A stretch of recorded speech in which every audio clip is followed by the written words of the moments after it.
South India shopping mall the wedding Mantra సరికొత్త wedding collection south India shopping mall. అందరికీ నమస్కారం, నేను Swarupa Putlapalli. Welcome to trending topic.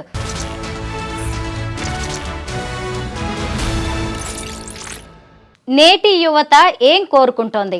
అబ్బాయిలు ఎలా ఉండాలని అమ్మాయిలు అంటున్నారు, అమ్మాయిలు ఎలా ఉండాలని అబ్బాయిలు కోరుకుంటున్నారు. ప్రస్తుతం నాతో పాటు మోటివేషనల్ స్పీకర్ రజనీ రమ గారు ఉన్నారు. ఆవిడతో మాట్లాడి నేటి యువత మైండ్ సెట్ ఎలా ఉందో తెలుసుకుందాం. నమస్తే రజనీ గారు. నమస్తే సార్. ఈ మధ్య మీరు ఒక MBA కాలేజ్కి వెళ్ళారు కదా, మీరు మోటివేషనల్ స్పీచ్ ఇస్తున్నప్పుడు వాళ్ళు ఎలా రెస్పాండ్ అయ్యారు? మీరేం చెప్పారు? వాళ్ళ నుంచి వచ్చిన క్వశ్చన్స్ ఏంటి? చెప్పడానికి వాళ్ళు చాలా ఆతృత పడ్డారు, పోటీ పడ్డారు. మంచి ప్లాట్ఫామ్ దొరికింది మాకు, సమాజంలోకి వెళ్ళాలి అని చాలా ఉత్సాహంతో చెప్పారు. ఏంటంటే అబ్బాయిలు మేము చాలా ఇన్నోసెన్స్ అని చెప్తున్నారు వాళ్ళు. అది చివరికి ఒక యాంగిల్లో అమ్మాయిలందరూ ఒప్పుకున్నారు కూడా. అయితే ఈ మధ్యలో ఏంటంటే అమ్మాయిలు ఏం కోరుకుంటున్నారంటే మాకు సర్వస్వతంత్రాలు ఉంచాలి. ఎందుకంటే మేము పెళ్ళికి ముందు ఇంట్లో అందరు రిస్ట్రిక్ట్ చేస్తారు మమ్మల్ని, తల్లిదండ్రులు కానీ ఆడపిల్లవని. మ్యారేజ్ అయిన తర్వాత కూడా మమ్మల్ని అలాగే రిస్ట్రిక్ట్ చేస్తారు. ఎందుకు? మాకు స్వేచ్ఛ వద్దా? మేము మాట్లాడకూడదా? మేము ఏది చేయకూడదా? మేము ఎక్కడికి వెళ్ళాలన్న రిస్ట్రిక్షన్స్, పర్మిషన్స్ ఇవన్నీ ఏంటి? మాకు కొంచెం ఫ్రీడమ్ కావాలి అని అంటున్నారు. అబ్బాయిలు ఏమన్నారంటే ఫ్రీడము ఎందుకు లేదు అంటే నన్ను అడిగినప్పుడు నేను చెప్పాను, ఫ్రీడమ్ ఉంది మీకు, ఎందుకు లేదు? ఫ్రీడమ్ ఉంది, కాకపోతే దాన్ని మీరు ఎలా యూజ్ చేస్తున్నారు అనేదే ఇంపార్టెంట్ ఇక్కడ అని అన్నప్పుడు అబ్బాయిలు ఏమన్నారంటే వీళ్ళని రిస్ట్రిక్ట్ చేస్తున్నది. ఇప్పుడు పెళ్లి వరకు ఆ తల్లిదండ్రులు సెక్యూర్ చేశారు. రిస్ట్రిక్షన్ అంటే ఏముందండి? సెక్యూరిటీయే కదా, సెక్యూర్ చేయడమే. మరి మ్యారేజ్ అయిన తర్వాత ఇంకా అదుపు ఆజ్ఞ లేకుండా నోటికి కానీ, చేతికి కానీ, కాలికి కానీ, మైండ్కి కానీ అదుపు ఆజ్ఞ లేకుండా మేము ఫుల్ ఫ్రీ బర్డ్స్ అయిపోయాము అని వాళ్ళు అనుకుంటే కనుక పర్యవసానాలు ఎలా ఉంటాయి మ్యారిటల్ లైఫ్లో? కాబట్టి అదే అమ్మాయి మా ఇంటికి వచ్చింది కాబట్టి ఆ అమ్మాయిని మేము ఒక భర్తగా మేము కూడా ప్రొటెక్ట్ చేయాలి అనే బాధ్యత మా మీద పెళ్లిలో పెడతారు. తల్లిదండ్రులు అంటే అప్పగింతలు చేస్తారు కదా, మరి ఏంటి దానికి అర్థం? ఆ సెక్యూరిటీ బర్డెన్, రెస్పాన్సిబిలిటీ మీరు తీసుకోవాలనే కదా చెప్తారు. మరి అలాంటప్పుడు మమ్మల్ని వీళ్ళని సెక్యూర్ చేస్తే, రిస్ట్రిక్ట్ చేస్తే తప్పేంటి? మేము అందుకు కదా మేము సెక్యూర్ చేస్తున్నాము, రిస్ట్రిక్ట్ చేస్తున్నాము. ఇప్పుడు రాత్రి 10 అయిన తర్వాత 12 అయిన తర్వాత ఐస్ క్రీమ్ తిందాం పదా అని మొగుడిని తీసుకుని వెళ్ళే రోజులు ఇవి. మరి ఆ మొగుడు నేను రాను, వెళ్ళకూడదని చెప్పగలగాలి, 100% చెప్పాలి. అలా చెప్పకుండా నాకు ఫ్రీడమ్ లేదా, అది లేదా, ఇది లేదని భార్య అలిగినంత మాత్రాన భయపడిపోయి తీసుకెళ్ళిపోతే ఏదన్నా జరిగితే అప్పుడు ఏమవుతుంది? నువ్వు అమ్మాయితో కాపురం చేయలేవు, డివోర్సే కదా. ఇంత దూరం ఆలోచిస్తున్నారా నేటి యువత? ఆ అబ్బాయిలు చెప్పింది అది. అమ్మాయిలు ఏమంటున్నారు? ఆ అబ్బాయి జవాబు చెప్పిన తర్వాత కొంతమంది సైలెంట్ అయ్యారు, కానీ మళ్ళీ కొంతమంది మాకు కావాల్సినంత స్వేచ్ఛ కావాలి కదా అంటే ఒక అమ్మాయి మళ్ళీ ఏం చేసిందంటే రిస్ట్రిక్ట్ చేయటం మాకు ఇష్టమే, చేయకపోతే అదుపు ఉండదు, మాకు ఫుల్ సెక్యూరిటీ ప్రొటెక్షన్ ఇచ్చేది వాళ్ళే కదా, వాళ్ళు రిస్ట్రిక్ట్ చేయకపోతే మేము ఏ స్టేజ్లో ఉంటామో అంత ఫ్రీడమ్ మేము తీసేసుకుంటే ఒక్కసారిగా చూడండి. అప్పటి వరకు ఒక అదుపు ఆజ్ఞలో పెరిగిన వాళ్ళు ఏ అదుపు ఆజ్ఞ లేదనుకోండి, మర్నాటి నుంచి వాళ్ళు తప్పు చేస్తున్నారా, ఒప్పు చేస్తున్నారా, అసలు సరైన మార్గంలో వెళ్తున్నారా, తప్పు మార్గంలో వెళ్తున్నారా అనేది మాకు తెలీదు. రజనీ గారు, నేటి యువత ప్రేమ పెళ్లిళ్లకు జై కొడుతున్నారా, అరేంజ్డ్ మ్యారేజ్లకి ఓకే అంటున్నారా? 50-50 ఉన్నారు. అయితే అసలు పెళ్ళే వద్దనే వాళ్ళు ఎక్కువ ఉన్నారు. ఎందుకలా? ఇవన్నీ చూస్తూ భయపడుతున్నాం, మాకు పెళ్ళొద్దు అని అంటున్నారు. పెళ్లి చేసుకోవాలంటేనే మాకు భయంగా ఉంది అని చెప్తున్నారు. అదే చెప్పారు వాళ్ళు కూడా. అమ్మాయిలు మాట వినకపోతే మేము సంసారాన్ని ముందుకు ఎలా తీసుకెళ్ళాలి? మేము వాళ్ళతో పాటు చిన్నవాళ్ళమే కదా, సేమ్ ఏజ్ ఉంటుంది దాదాపు. మరి మేము చిన్నవాళ్ళమే కదా, మేము ఎలా లాక్కెళ్ళాలి ముందుకి? ఇది మంచి క్వశ్చన్ కదా. మరి ఆ క్వశ్చన్ అమ్మాయిలు అర్థం చేసుకోవాలి కదా. నిజమే, అర్థం చేసుకోవాలి కదా. నిజమే, వాళ్ళు కూడా నిజమే అనుకుంటే ఎంత బాగుంటుంది. అబ్బాయిలు ఎక్కువ పెళ్ళొద్దంటున్నారా, అమ్మాయిలు ఎక్కువ పెళ్ళొద్దంటున్నారా? అబ్బాయిలే అంటున్నారు. భయపడుతున్నారేమో అమ్మాయిలకి. అవును, భయపడుతున్నారు. ఎందుకంటే సర్వస్వతంత్రాలు కలిగి ఉన్న అమ్మాయిలు ఇప్పుడు ఫైనాన్షియల్గా కానీ, భావాల్లో కానీ, వాళ్ళ డ్రెస్ వేరింగ్ కానీ, వాళ్ళ ఆహారం ఫుడ్ విషయాల్లో కానీ, వాళ్ళు చేయాలనుకున్న ఏ పనిలోనైనా సరే 100% స్వేచ్ఛా స్వాతంత్రాలు కలిగి ఉన్నారు. మరి వాళ్ళు ఉన్నప్పుడు వీళ్ళు ఏ చిన్నది కాదు అన్నా, వద్దు అన్నా పరిణామాలు తీవ్రంగా తీసుకొస్తున్నారు వాళ్ళ అమ్మాయిలు. సో అవన్నీ మేము ఫేస్ చేయాలంటే మా దగ్గర ధైర్యం లేదు. మా వల్ల కాదు, చేసుకోకుండా ఉంటే హాయి. 40-45 ఏళ్ళు వచ్చిన పెళ్ళిళ్ళు కాని వాళ్ళు ఉన్నారు. అది ఈ జనరేషన్లో వాళ్ళు కాదుగా, వాళ్ళు ముందు జనరేషన్ వాళ్ళే కదా. అవును. వాళ్ళు కూడా పెళ్ళిళ్ళు చేసుకోకుండా అలా ఉండిపోతున్నారు, ఉన్నారు. మీరు గమనించిన బలమైన కారణాలు ఏంటి? ఇది అమ్మాయిల విపరీత ధోరణి ఒకటి. ఇంకొకటి ఏంటంటే అందరు మంచివాళ్ళు కాదు, అందరూ చెడ్డవాళ్ళు కాదు. అమ్మాయిల్లో తీసుకుంటే ఈ విపరీత ధోరణి, సర్వస్వతంత్రాలు అంటే ఒక స్వేచ్ఛా స్వతంత్రాలకు ఒక హద్దంటూ లేకుండా ఉంది. అది ఒక వేళ, ఒక టైము, ఈ టైంకి వెళ్ళాలి, ఈ టైంకి ఇంటికి రావాలి. నువ్వు సర్వస్వతంత్రాలతో ఉండు. నీకు ఒక టైం అంటూ ఉంటుంది, ఈ టైంకి వెళ్ళడం, ఈ టైంకి రావడం అనేది. అది కూడా లేదు ఇప్పుడు అమ్మాయిలకి. నన్ను డైరెక్ట్గా అడిగారు కాబట్టి నేను చెప్తాను జవాబు. మరి అబ్బాయిలు కొంతమంది ఉన్నారు, వాళ్ళు కూడా క్రిమినల్ మైండ్తో ఉన్నారు. ఎవరైనా దొరికితే చాలు వాళ్ళని ఫ్రెండ్షిప్ పేరుతో వాళ్ళని ఏమంటారు, వాళ్ళతో వాళ్ళ కోరికలు తీర్చుకోవడము, ఒకవేళ వాళ్ళు అందుబాటులో లేకపోతే రేపులు చేయడము, ఆనక హత్యలు చేయడం లాంటివి కూడా అబ్బాయిలు చేస్తున్నారు. రజనీ గారు, మనం ఇక్కడ కట్నం గురించి మాట్లాడుకోవాలి. డౌరీ అనేది ఇప్పుడు స్టేటస్ సింబల్ అయిపోయింది. అమ్మాయిని ఎంత చదివించి ఎంత పెద్ద ఉద్యోగం చేసినా సరే తల్లిదండ్రులు కట్నం ఇవ్వక తప్పని పరిస్థితులు. ఇటువైపు అబ్బాయిలు కూడా పెద్ద జాబ్ చేసి వెనక ఆస్తి అంతస్తులు ఉన్నా కానీ ఇంకా మాకు ఇంత ఉంది, అంతకు రెట్టింపు కట్నం ఇవ్వండి అనే డిమాండ్ చేస్తూ ఉన్నారు. యువత ఏమంటోంది కట్న కానుకల విషయంలో? ఇప్పుడు చాలామంది అబ్బాయిలు అయితే కట్న కానుకలు ఏమి తీసుకోవట్లేదు. ఎందుకంటే పర్సంటేజ్ వైజ్గా చూస్తే లవ్ మ్యారేజెస్ కూడా ఉన్నాయి కాబట్టి ఎంతమంది అయితే లవ్ మ్యారేజెస్ చేసుకున్నారో వాళ్ళకి కట్నాలంటూ ఏమీ లేవు.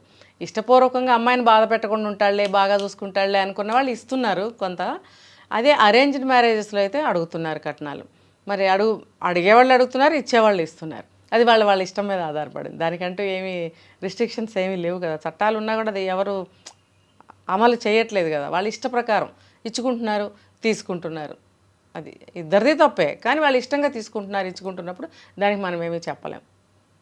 మీరు వెళ్ళింది కూడా MBA కాలేజ్కి. అంటే ఎవరైనా సరే ఎంత లేదన్నా 22-23 ఏళ్ల వయసు వాళ్ళు ఉంటారు, ఇంకాస్త పెద్దవాళ్ళు కూడా ఉండొచ్చేమో. అంటే వెల్ మెచ్యూర్డ్గా మనం వీళ్ళని చూడొచ్చు. 4 రోజుల్లో మంచి ఉద్యోగాలు అందులో. కొంతమంది పెళ్లి చేసుకునే వాళ్ళు, ఆల్రెడీ పెళ్ళైన వాళ్ళు కూడా ఉంటారు. వీళ్ళ అభిప్రాయాల్ని మనం ఖచ్చితంగా సీరియస్గా పరిగణనలోకి తీసుకోవాల్సిందే. అవన్నీ విన్నప్పుడు, చూసినప్పుడు మీకు ఏమనిపించింది? ఖచ్చితంగా మీరు ఆలోచనలో పడే ఉంటారు. ఖచ్చితంగా. నన్నే కదా అడిగారు. ఒక అబ్బాయి ఏమని అడిగాడంటే, ప్రతి చిన్నది తల్లిదండ్రులకు చెప్పాలా? ఇది కూడా గుడ్ క్వశ్చన్. ఒక అమ్మాయి దానికి ఏమని చెప్పిందంటే, మరి చెప్పాలి కదా, తల్లిదండ్రులకు చెప్పాలి కదా, వాళ్ళని మించిన వాళ్ళు ఎవరు అని ఒక శాస్త్రీయ పద్ధతిలో చెప్పింది. దానికి ఒక అతను ఏమన్నాడంటే, సరే చిన్నవి అయితే ఫ్రెండ్స్కి లేకపోతే ఎవరికైనా షేర్ చేసుకుంటాం, పెద్ద విషయాలు అయితే పేరెంట్స్కి చెప్పాల్సిందే. మీరేమంటారు మేడం నన్ను అడిగినప్పుడు ఖచ్చితంగా నేను ఏకీభవిస్తానని చెప్పాను. ఇప్పుడు చిన్న విషయాలు ఉంటాయి, చిన్నవి వాళ్ళ ఏజ్ వాళ్ళతోటి, వాళ్ళకి అక్కడ సంబంధించిన విషయాల వరకే ఉన్న విషయాలు చెప్పుకోండి, ఓకే, అదానికి నో ప్రాబ్లం. కానీ పెద్ద విషయాలు ఉంటాయి చూడండి, ఎవరినైనా లవ్ చేయడము, ఫెయిల్ అవ్వడము, ఆత్మహత్య చేసుకోవాలనిపిస్తుంది, లేకపోతే ఏదన్నా పెద్ద ఎందులోనే ఇరుక్కున్నారు, ఏదైనా కేసు అవుతుంది, ఆ భయం ఉంది, ఇలాంటివి ఉన్నప్పుడు పేరెంట్స్తో షేర్ చేసుకోవాల్సిందే. ఎందుకు పేరెంట్స్తో షేర్ చేసుకోకూడదని అన్నప్పుడు కొంతమంది దానికి జవాబు ఏంటనంటే, ఈ చిన్న విషయాలు మీ ఏజ్లో ఉన్నవాళ్ళు ఏ రకంగా మీకు సాల్వ్ చేయగలుగుతారు? మీకు ఫైనాన్షియల్గా డబ్బు కట్టి మిమ్మల్ని బయటికి తీసుకురాగలరా, లేకపోతే మిమ్మల్ని ప్రొటెక్ట్ చేయగలరా? ఇంకా చాలా ఉంటాయి ఇందులో కదా. సో ఇవన్నీ కూడా పేరెంట్స్కి చెప్పినప్పుడు పేరెంట్స్ చేయగలిగే పనులు ఇవి. అంటే వాళ్ళ మైండ్ సెట్ మా మైండ్ సెట్ పని ఒకటే కాదు అని అన్నప్పుడు కాకపోవచ్చు, కానీ సిచ్యువేషన్ బట్టి మీకు వీళ్ళదే కరెక్ట్గా మీకు జరుగుతుంది. వీళ్ళు మీకు ఇచ్చిన సెక్యూరిటీయే, వీళ్ళు మీకు ఇచ్చిన అడ్వైజులే మీకు పనికొస్తాయి. రజనీ గారు, ఈ యువతలో పట్టు విడుపు ధోరణి అనేది ఏదైనా మీకు కనిపించిందా? అభిప్రాయాలు మార్చుకోవడం కానీ, ఇది తప్పు ఇది కరెక్ట్ అని మీరు చెప్తే కానీ, లేదంటే అవతల వాళ్ళు చెప్తే వినే అవకాశం కనిపించిందా వాళ్ళలో? చాలా తక్కువ. నాదే కరెక్టు, ఇలాగే చేయాలి అనేది ఎక్కువ ధోరణి కనిపిస్తుంది. ఇప్పుడు ఆడపిల్లలు వాళ్ళకి వచ్చే లైఫ్ పార్ట్నర్ ఎలా ఉండాలని కోరుకుంటున్నారు? ఇదే స్వేచ్ఛగా వదిలేయాలి, మమ్మల్ని బాగా చూసుకోవాలి, మమ్మల్ని ఏమనకూడదు, ఇంకా చెప్పాలంటే గారంగా చూడాలి. మరి ఉద్యోగం విషయంలో ఎలా ఉన్నాయి వాళ్ళ ఆలోచనలు? ఉద్యోగాలు ఏముంది, ఈక్వల్గా చేస్తున్నారుగా, అదేం పెద్ద ప్రాబ్లం అవ్వలేదు వాళ్ళకి. ఇగో ఇవే అంటే జాబ్ చేయాలనే కోరుకుంటున్నారు అమ్మాయిలు. చేస్తున్నారుగా, చేయని, దానివల్ల ఏం పెద్ద ప్రాబ్లం చెప్పలేదు వాళ్ళు. భార్యలు ఉద్యోగం చేయాలి, సంపాదించాలి అనే ఆలోచన ఈ అబ్బాయిల్లో కనిపించిందా మీకు? కొంతమందికి లేదు. ఎందుకంటే అది అవసరాన్ని బట్టి చేసుకోవాలి. ఇప్పుడు అవసరాన్ని బట్టే వీళ్ళు పంపించవలసి వస్తుంది. కానీ సాధారణంగా ఏ అబ్బాయికి భార్య బయటకు వెళ్ళాలని ఉండదు. ఇది నా ఒపీనియన్. అంతేనా? వాళ్ళు కష్టపడి ఇంటికి వచ్చేసరికి చక్కగా వండి పెట్టాలి, ఎదురొచ్చి టీ కాఫీలు అందించాలని ఇప్పటికీ అబ్బాయిలు కోరుకుంటున్నారా రజనీ గారు? అబ్బాయిలు ఏం కోరుకుంటున్నారు, అమ్మాయిలు ఏం కోరుకుంటున్నారు అని నేను అడిగినప్పుడు అబ్బాయిలు దీనికి రెస్పాండ్ అయ్యారు, అమ్మాయిలు అవ్వలేదు. అంటే మేము చెయ్యం, మేము ఎందుకు మేము అలసిపోయి వస్తున్నాం కదా అంటే ఒకరికొకరు చేసుకోవాలి, ఒకరికొకరు చేసుకోవాలి. మీరే చేయాలి వాళ్ళే చేయాలనేది ఏమి లేదు. ఇద్దరు వాళ్ళ వాళ్ళ సిచ్యువేషన్ బట్టి, వాళ్ళ మనస్తత్వాలను బట్టి, వాళ్ళ అండర్స్టాండింగ్ని బట్టి ఏర్పాటు చేసుకోవాలి ఇంట్లో. మేము ఎందుకు చేయాలనే ధోరణిలో ఉన్నారు అమ్మాయిలు. కరెక్టే. మరి మేము సంపాదిస్తున్నాం, మేము ఉద్యోగానికి వెళ్తున్నాం, మేము కష్టపడుతున్నాం, పైగా మీరు చేయలేనిది నవమాసాలు పిల్లల్ని మా కడుపులో మోసి కంటున్నాం, దానికి కారణం మీరే. అయినా కానీ దానివల్ల వచ్చే హెల్త్ ప్రాబ్లమ్స్ కావచ్చు, మెంటల్ ఇష్యూస్ కూడా చాలా ఉంటాయి కదా. అదనంగా మేమే ఎక్కువ కష్టపడుతున్నాం అనే ఫీలింగ్లో నిజమే అమ్మాయిలు ఉన్నట్టున్నారు. నిజమే, కానీ అది అడ్వాంటేజ్గా తీసుకుని అన్ని విషయాల్లో అబ్బాయిల్ని నొక్కేసి కింద పడేయకూడదు. తప్పు. ప్రకృతి ధర్మాన్ని మాత్రం మర్చిపోకూడదు. ఆ సమయానికి భగవంతుడు ఆ శక్తిని ఇస్తాడు స్త్రీకి. కొంత బలహీనం అవుతారు, కానీ మళ్ళీ శక్తి పుంజుకుంటారు. వాళ్ళని అలా ఆరోగ్యకరంగా చూడవలసిన బాధ్యత కూడా మగవాళ్ళదే. అది నేను కాదనటం లేదు, కానీ అది తీసుకునే అడ్వాంటేజ్గా వాళ్ళని లొంగ తీసుకొని వాళ్ళని అదిమేసి చేయకూడదు అనేది నా ఒపీనియన్. మొత్తం మీద నేటి యువత అభిప్రాయాలు, ఆలోచనలు అన్నీ కూడా సమాజాన్ని చాలా ప్రభావితం చేయబోతున్నాయి. రోజుకొక ఇన్సిడెంట్, అసలు వివాహేతర సంబంధాలకి సంబంధించి అనేక ఇన్సిడెంట్స్ బయటికి వస్తూ ఉన్నాయి. ఒక ఆమె అయితే చూసారు కదా, తాజాగా చిన్న బాబుని మేడ మీద నుంచి నెట్టేసింది. ఏంటి అంటే ప్రియుడు వాళ్ళిద్దరికి అడ్డం వస్తున్నాడని నెట్టేయని చెప్పాడు, నెట్టేసింది. ఎంత బాధగా ఉందండి వింటుంటే. నవమాసాలు మోసిన తల్లి అంత ఈజీగా ఇలాంటి నిర్ణయాలు ఎలా తీసుకోగలుగుతోంది? అది కామంతో కళ్ళు మూసుకుపోవడం అని అంటారు. ఇప్పుడు భర్త మంచి యంగ్, మంచి జాబు, 2 పిల్లలు, మంచి సంసారం అయినప్పుడు ఎవరితోనూ ఎందుకు కాంటాక్ట్ పెట్టుకోవాలంటే ఇందులో కేటగిరీస్ ఉన్నాయి. ఒకళ్ళు భర్త నుంచి ప్రేమ దొరకకపోయినా, ఇద్దరు టైం స్పెండ్ చేయలేకపోయినా, అతను నిర్లక్ష్యం చేసినా అని అంటారు. ఇంకొక యాంగిల్ చూస్తే వాళ్ళకి ఆ నేచరే కొంచెం ఆ టైప్గా ఉంటుంది. వాళ్ళకి ఎక్కువగా కోరికలు ఉండడము, ఇంకా ఒక భర్త కాకుండా వేరే వాళ్ళతో కూడా అఫైర్స్ కావాలి అని కోరుకోవడం లాంటి మనస్తత్వం కలిగిన స్త్రీలు కూడా ఉంటారు. మేబీ ఈవిడ అందులోకి రావచ్చు. నేను వినటం ఏంటంటే అతను మంచి జాబ్ చేస్తాడు, క్రైమ్ డిపార్ట్మెంట్లో చేస్తున్నారు వర్క్, గవర్నమెంట్. మరి అలా 2 పిల్లలు, మంచి సంసారం, ఎంత బాగుందో అసలు. ఆ అమ్మాయి అలాంటి అలవాట్లు పెట్టుకోవడానికి కూడా అసలు స్కోప్ లేని లైఫ్ అది. చాలా ఆ పిల్లలంటే కూడా ఈ అమ్మాయికి కూడా ప్రాణం, ఆ హస్బెండ్కి కూడా ప్రాణం. అతను క్రైమ్లో ఉంటాడు కాబట్టి కొన్ని రోజులు అప్పుడప్పుడు క్యాంపులు, చిన్న చిన్న క్యాంపులు వెళ్ళడం, 4 రోజులు, వారం రోజులు బయట ఉండటం అనేది సహజం. మరి ఇన్వెస్టిగేషన్లో వెళ్ళాలి కదా. సో ఆ టైంలో ఈవిడ ఏం చేసిందంటే వేరే వాళ్ళకి అలవాటు పడింది. అలవాటు పడి పడి పడి ఎవరికి తెలియకుండా గడిపింది అట్లా 1.5-2 సంవత్సరాలు.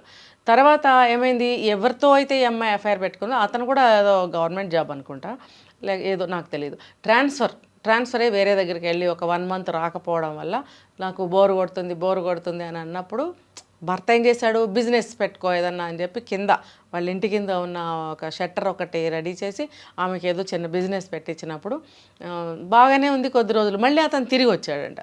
తిరిగి వచ్చినప్పుడు ఆ పక్కనే రెంట్కి దిగారో ఏదో, దిగినప్పుడు ఈవిడ ఇంట్లో అందరూ ఉండగానే ఎవరికి తెలియకుండా అతనితో మళ్ళీ నడుపుతుంది. ఇలా నడుపుతూ ఉండగా ఒక రోజు హస్బెండ్ సెలవు తీసుకుని ఒక వారం రోజులు ఇక్కడే ఉండి ఏదో ఫంక్షన్ పెట్టుకున్నారు.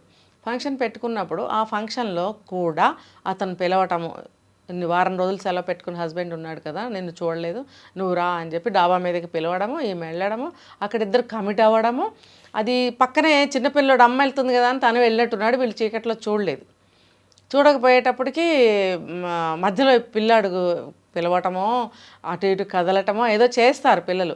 అది అప్పుడు చూసినప్పుడు కొంచెం భయపడుతుంది కదా, ఈ బాబు 3 years బాబు ఏమన్నా చెప్తాడేమో అని భయంతో ఉన్నప్పుడు ఆ ప్రియుడే ఏం చేశాడు, ఈ అబ్బాయిని కిందకి నెట్టేసేయి మనకు అడ్డం లేకుండా ఉంటుంది. అది చెప్తే మాత్రం ఒక ప్రాణాన్ని ఎలా అలా చేసింది. ఇంకా ఆ బాబు అంటే ఆమెకి 5 ప్రాణాలట. అంటే నీకు అంత ప్రేమ కూడా అతని ముందు నీకు కనపడలేదా? నీకు కోరిక ముందు, ప్రియుడి ముందు పొరలు కమ్మాయి అంటారు చూసారా?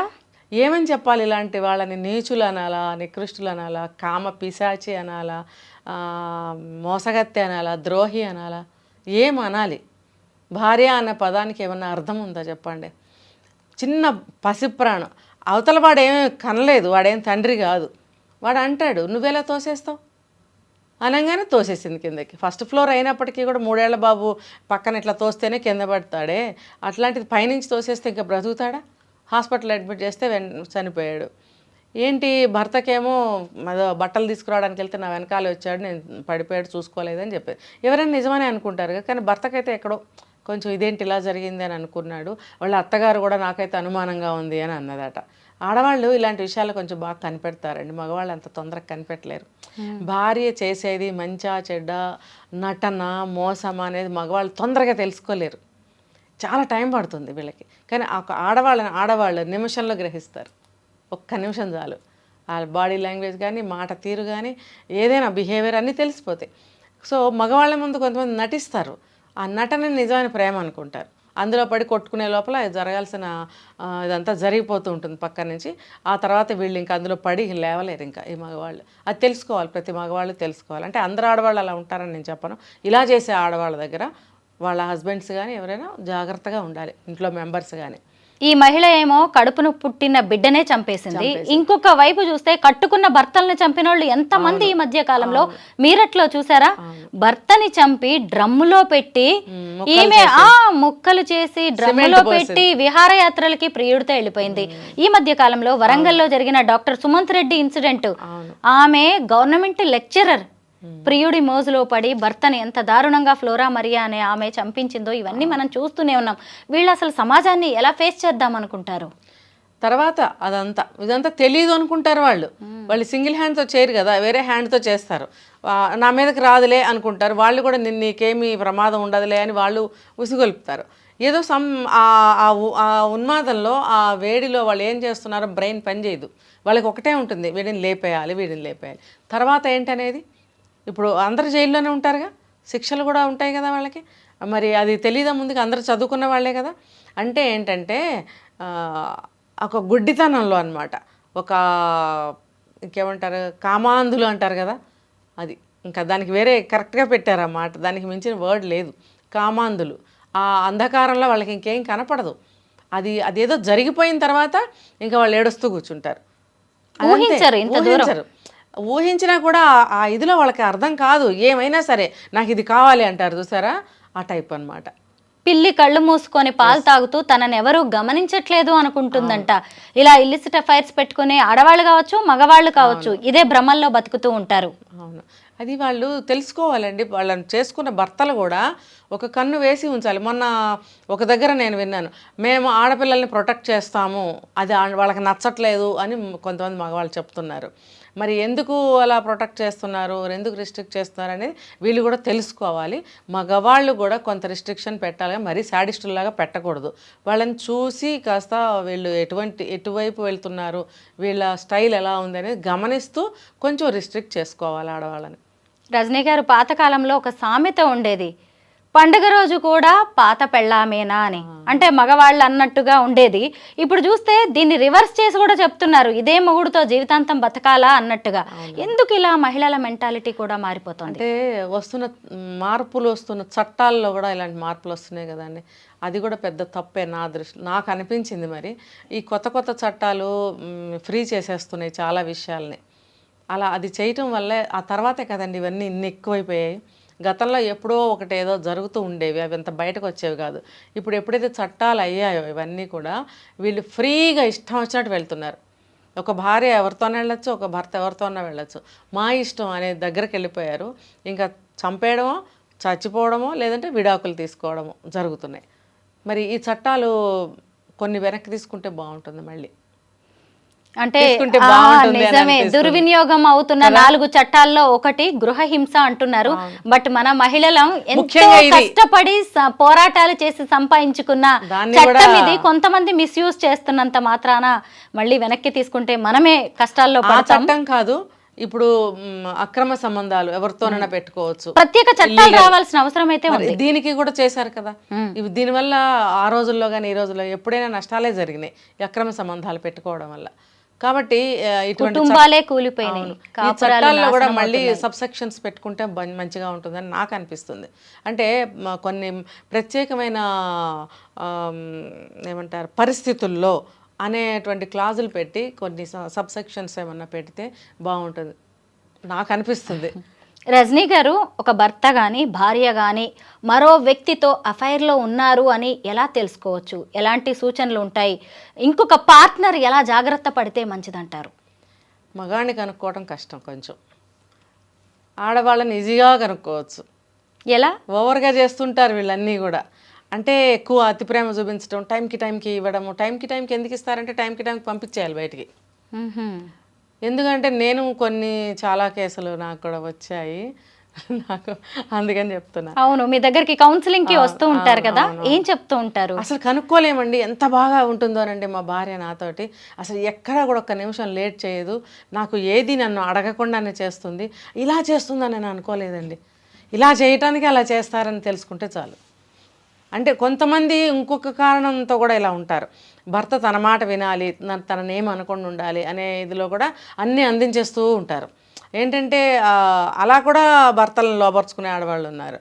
ఇంకా అన్నీ టైంకి చేసేసి చూసేస్తుంటే భార్యను ఏం అనలేరు కదా భర్తలు, లొంగిపడి ఉండిపోతారు. ఉన్న భర్తలను కూడా నేను చూస్తున్నాను కూడా.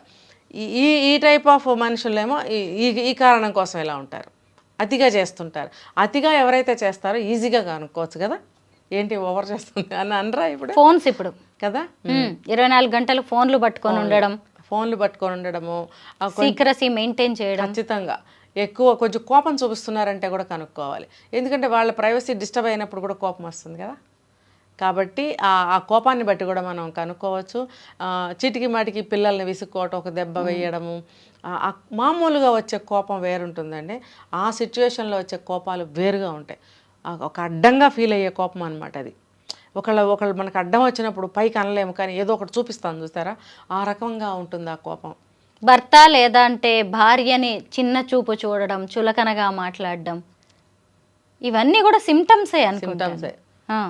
కొన్ని సందర్భాల్లో భర్తలను ఎత్తిపోడవటము, అక్కడ కూడా పట్టుకోవచ్చు. ఏదో నన్ను డౌన్ చేస్తుంది, నా లోపాన్ని ఎత్తి చూపిస్తుంది, లేకపోతే లేని లోపాలని కల్పించి చెప్తుంది అని అంటే సంథింగ్ అని చెప్పి అర్థం చేసుకొని ముందు అవి సరి చేసుకోవడానికి అతను కూడా ప్రయత్నించాలి. లెక్క చేయకుండా ఉన్నాడు అని అనుకోండి, నన్నంటదా దీని మొహం దీనికేం తెలుసు, నేను బాగానే ఉన్నాను కదా అనుకోకూడదు ఎప్పుడు కూడా. రజనీ గారు, ఈ మధ్య నార్త్ ఇండియాలో జరిగిన ఒక ఇన్సిడెంట్ని మీరు కూడా గమనించి ఉంటారు. ఒక భర్త ప్రియుడితో భార్యకు పెళ్లి చేయించాడు. దాని మీద సోషల్ మీడియా అంతా కూడా అప్రిషియేట్ చేసింది. ఎందుకు చచ్చిపోయి డ్రమ్ములోకి వెళ్ళడం కంటే ఇలా పెళ్లి చేయడమే మంచిది అనుకున్నట్టున్నాడు అని. మరీ పెళ్లి చేసుకోకపోయినా ఎవరి దారి వాళ్ళు చూసుకోవడం మాత్రం మంచిదే. పంపించేయడం నిజమే, మంచితనంగా పంపించేయాలండి. ఇంకా ఎప్పుడైతే మనకి ఒక వస్తువు పనికిరాదు అనుకుంటాం బయట పడేస్తాం కదా. కరెక్టే. ఫ్రిడ్జ్లో కూరగాయలైనా, పళ్ళైనా, పాలైనా, పెరుగైనా అది పనికిరాదు అనుకుంటే తీసి పడేస్తాం. ఇంట్లో కూడా ఏదన్నా ఒక వస్తువు పనికిరాలేదంటే తీసి పడేస్తాం కదా. అలాగే తనకి మనతో కుదరట్లేదు, ఇంకా మనకి మరి పనికిరాదు, ఇంకా పంపించేయడమే. ఇష్టంగా మంచిగా పంపించేయడమే మంచిది. అనవసరంగా క్రైమ్స్లో ఇరుక్కోవడం అనేది అవసరం లేదు. ఆవిడికి బాగుంటుంది, ఇప్పుడు అతనితో ఉంటుందో ఇంకో 10 మందితో వెళ్తుందో అది నీకు అనవసరం వదిలేసిన తర్వాత. బాగా చెప్పారు. పరాయి వాళ్ళ మోజులో పడిన భార్య కావచ్చు, భర్త కావచ్చు, పనికి రాని పాడైపోయిన వస్తువుతో సమానం. హారతి ఇచ్చి పంపించేయండి, మంచిగా పంపించేయండి. మళ్ళీ ఎంట్రీ ఇవ్వకండి, మళ్ళీ రీ ఎంట్రీ. పిల్లలు అనేది ఉంటుంది ఇంకంతే. ఆ పిల్లల్ని ఎలాగోలా ఎవరైతే ఇందులో నుంచి ఇష్టం లేకుండా వేరే అఫైర్ పెట్టుకుంటారో వాళ్ళని మనం పంపించేసినప్పుడు రెండో వాళ్ళు డెడికేటెడ్గా పిల్లల్ని పెంచుకోవాలి, ఇంకా తప్పదు. లేకపోతే మరి పిల్లలు అనాథలు అయిపోరా. మొత్తం మీద ఈ వివాహేతర సంబంధాలు అనేవి సామాజిక రుగ్మతలుగా మారుతున్నాయి, అంటూ వ్యాధుల్లా కూడా వ్యాపిస్తూ ఉన్నాయి. బట్ వీటన్నిటికీ ఎక్కడో ఒక చోట బ్రేక్ పడాల్సిన అవసరం అయితే ఉంది. మీ భార్య కానీ, భర్త కానీ, లేదంటే మీ పార్ట్నర్ వేరే వాళ్ళతో అఫైర్లో ఉన్నారు అన్నప్పుడు చాలా జాగ్రత్తగా ఆ రిలేషన్ని సున్నితంగా కట్ చేసుకోవడం అనేది చాలా మంచిది. థ్యాంక్ యూ రజనీ రమ గారు.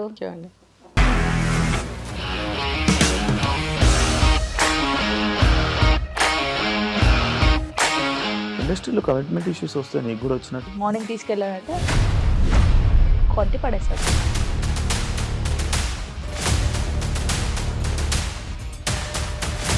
ఒక్కళ్ళు కూడా చూడలేదు ఈ సినిమా అని చెప్పడానికి కూడా చాలా ధైర్యం కావాలి. అది నిజం కదా, దాంట్లో ధైర్యం ఏంటి? ఇది నెక్స్ట్ డే ప్లేట్ మార్చేస్తే తప్పు కదా. As of now we are comfortable this అని నేను అనుకుంటున్నాను. రష్మిక గారిది మీది ఒకే ఊరంట కదా. నీకు కోపం వచ్చిందంటే బాగా తిట్టేత్తరా? తిట్టేద్దామండి. నిజంగా గేమ్ ని ఎలా చేంజ్ చేయగలిగారు? ఏపీఎస్ఎఫ్సి వాళ్ళకి 6 నెలల్లో నేను 6 లక్షలు కట్టా. బిజినెస్ చేయాలనుకుంటే it is as difficult as riding a tiger.